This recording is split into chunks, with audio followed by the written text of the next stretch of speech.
with Lester Holt. Good evening. There is heartbreaking Paris as firefighters at this hour wage a desperate battle to save what they can of Notre Dame, one of Europe's most iconic structures. A beacon for tourists from around the world, still burning tonight, and in the words of French President Macron, taking everyone in France with it. A collective groan erupted as the spire of the cathedral collapsed in a fiery heap. Thousands, many moved to tears, watching and praying as flames burned through the roof. We're covering it tonight from Paris to New York, and we'll start with our Richard Engel, who's on the scene. Good evening, Lester. You can still smell the smoke here. Across the city, we've been hearing people singing hymns, and many tonight in Paris simply cannot believe what happened. A symbol of Paris, the iconic Notre Dame Cathedral, will never be the same. Smoke and fire were first spotted among the scaffolding around 6:30 p.m. Clouds of ash quickly spread across the City of Lights as flames tore through the roof of the 850-year-old Gothic masterpiece. I saw so much smoke and I was wondering what's going on here. More than an hour in, while the mayor announced that firefighters were working to contain the blaze, no jets of water or airdrops of water could be seen from a distance. Then, as spectators watched in horror, oh my God, the people just fell inside the church. Oh my God.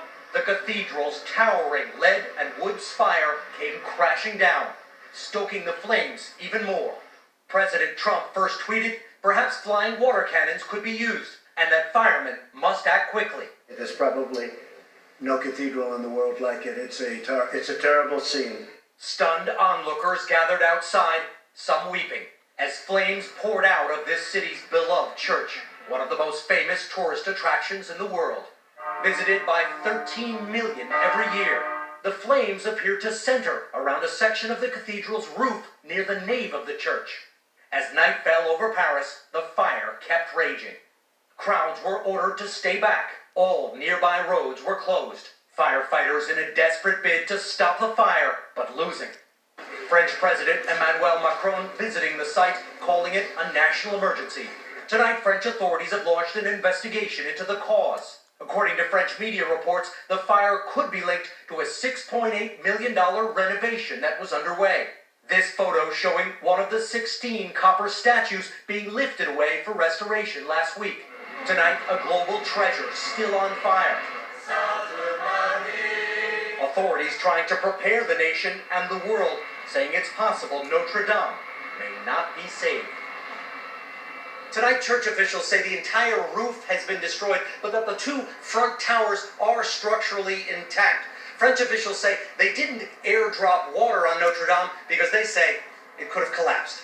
Lester? All right, Richard Engel on the scene in Paris, thank you. And around the world, people watched in shock today as that fire spread through the cathedral, which has stood for more than 8 centuries and houses priceless treasures inside. NBC's Ann Thompson now with the story that went up in his flames. They are inseparable, Notre Dame and Paris. A magnet for 30,000 tourists a day, as many as 50,000 on a week like this, Holy Week, the remembrance of Christ's crucifixion and resurrection. But it's a cultural touchstone as well. Coming to life in the 12th century, famous for its innovative flying buttresses, iconic gargoyles, 3-rows windows, and of course, the spire. This is where Napoleon famously grabbed the emperor's crown from Pope Pius VII in 1804.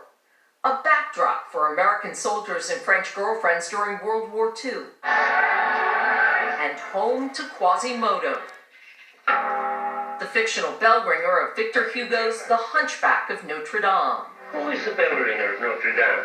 Quasimodo, Your Majesty.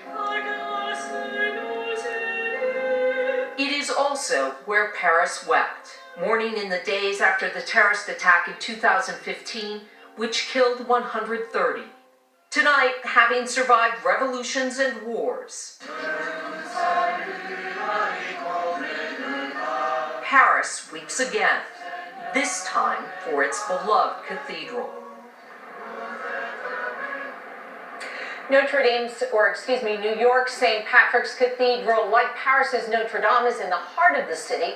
Cardinal Timothy Dolan likening the blaze to a fire in our home. Lester? And I know we mentioned there's been some concern about relics and